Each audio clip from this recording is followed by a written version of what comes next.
Halo, perkenalkan kami dari grup LAI 25 SM022. Di sini kami akan mempresentasikan hasil capstone proyek kami bernama RIPDI, yaitu sebuah screening risiko mandiri untuk tiga penyakit tidak menular atau PTM penyebab kematian tertinggi di Indonesia. Jadi, proyek kami dilatar belakangi ada empat hal, yaitu yang pertama adanya bahaya penyakit tidak menular di Indonesia di mana penyakit stroke, penyakit jantung, dan diabetes itu menjadi penyebab kematian tertinggi yang mencapai 268 kasus dalam 100.000 penduduk di Indonesia.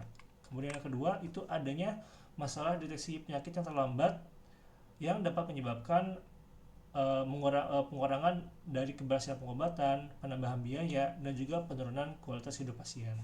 Kemudian yang ketiga itu tersedianya data kesehatan di setiap fasilitas kesehatan yang ada, namun pemanfaatan itu belum optimal karena belum dimanfaatkan lebih lanjut untuk analisis prediktif penyakit-penyakit yang ada di Indonesia.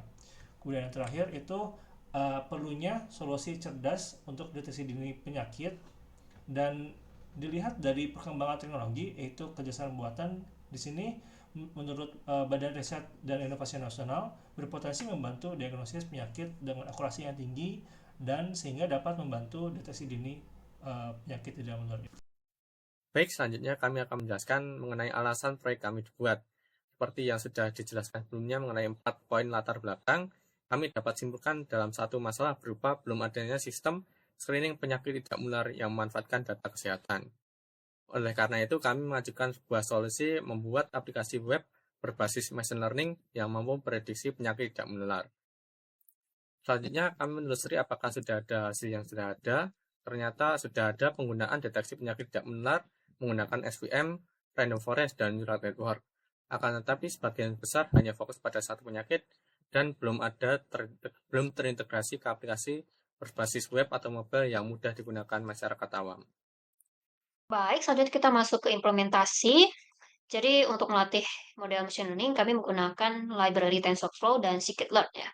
Dan model machine learning sendiri kami pisah untuk setiap penyakit stroke, jantung, dan diabetes itu dilatih secara terpisah. Dan kemudian ketiganya itu diintegrasikan ke app.py yang isinya kode untuk membangun antarmuka seperti ini bentuknya menggunakan Streamlit.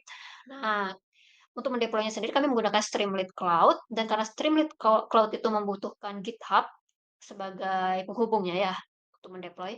Jadi kami masukkan ini semua filenya ke dalam repo GitHub supaya bisa dideploy dan akhirnya pengguna nanti bisa mengakses formulir ini di link ini ya. Lalu untuk bisa melatih model machine learning, tentu kita butuh dataset kan. Nah, untuk datasetnya sendiri kami menggunakan dari Kaggle untuk stroke, jantung, dan diabetes ya. Masing-masing bisa diakses melalui link ini. Dan berdasarkan EDA, terus data preprocessing, dan tuning hyperparameter dan berdasarkan metrik evaluasi klasifikasi yang sudah dihasilkan, ternyata yang terbaik itu untuk stroke modelnya itu menggunakan Bayes search, jantung, logistik regresi dan smooth T, dan kalau diabetes menggunakan neural network. Lalu untuk web app-nya itu kan dalam bentuk pertanyaan ya, pertanyaan yang diisi oleh user. Nah, pertanyaannya itu dibuat berdasarkan fitur-fitur apa saja yang sudah yang digunakan untuk melatih tiga model penyakit tadi. Nah, terus si input tadi itu tuh harus di-preproses dulu karena kan hasil inputan itu belum dalam bentuk data yang sama seperti yang digunakan untuk melatih model. Jadi harus di-preproses dulu. Lalu setelah di-preproses itu harus diolah lagi menjadi 3 data frame berbeda. Soalnya kan, eee, model yang dilatih itu juga berbeda kan, terpisah. Jadi data frame-nya juga harus dibuat secara terpisah. Lalu setelah data frame-nya jadi, itu digunakan untuk memprediksi risiko penyakit beserta persentasenya dan nanti hasilnya berupa ini ya, tampilan antarmuka yang untuk detail lebih lanjutnya dijelaskan oleh Mas Dava. Baik, pada slide ini kami menampilkan hasil evaluasi performa model yang kami gunakan untuk memprediksi. Untuk penyakit stroke, kami menggunakan pendekatan Bayes search dengan akurasi sekitar 78% dan recall 51%. Untuk penyakit jantung, kami menggunakan pendekatan logistic regression dengan akurasi sekitar 75% dan recall 64%. Untuk penyakit diabetes, kami menggunakan pendekatan neural network dengan akurasi 75% dan recall 79%. Secara keseluruhan, kami memilih model terbaik untuk tiap kasus penyakit, menyesuaikan dengan karakteristik data dan tujuan medis. Pada slide ini, kita bisa melihat tampilan utama dari web aplikasi kami. Ini memungkinkan pengguna untuk mengisi data pribadi dan kondisi kesehatannya, yang kemudian akan digunakan untuk prediksi. Di bagian kiri layar, pengguna diminta mengisi informasi dasar, antara lain jenis kelamin, usia, dan seterusnya. Sementara itu, di bagian kanan layar terdapat pertanyaan yang lebih bersifat riwayat medis dan sosial, seperti riwayat tekanan darah tinggi, kondisi ekonomi, dan seterusnya. Semua data yang diinput oleh pengguna akan digunakan oleh model untuk melakukan prediksi risiko secara personal. Setelah seluruh isian lengkap, pengguna dapat mengklik tombol prediksi, dan hasilnya akan muncul seperti yang ditampilkan pada slide ini. Terdapat dua skenario hasil yang ditampilkan. Di sisi kiri atas, terdapat tampilan untuk pengguna dengan risiko rendah terhadap ketiga penyakit. Pesan yang muncul adalah dorongan positif untuk menjaga pola hidup sehat serta melanjutkan kebiasaan baik seperti olahraga rutin dan makan bergizi.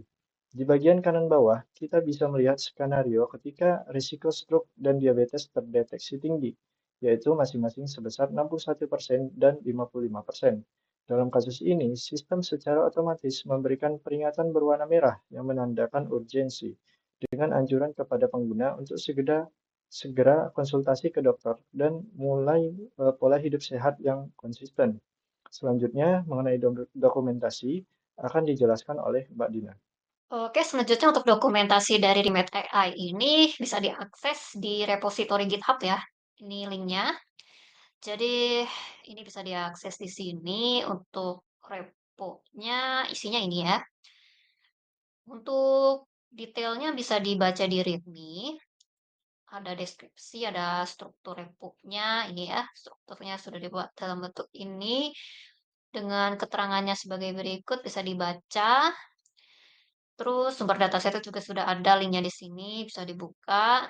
Untuk modelnya juga, beserta evaluasi juga sudah dijelaskan, hasil metriknya berapa.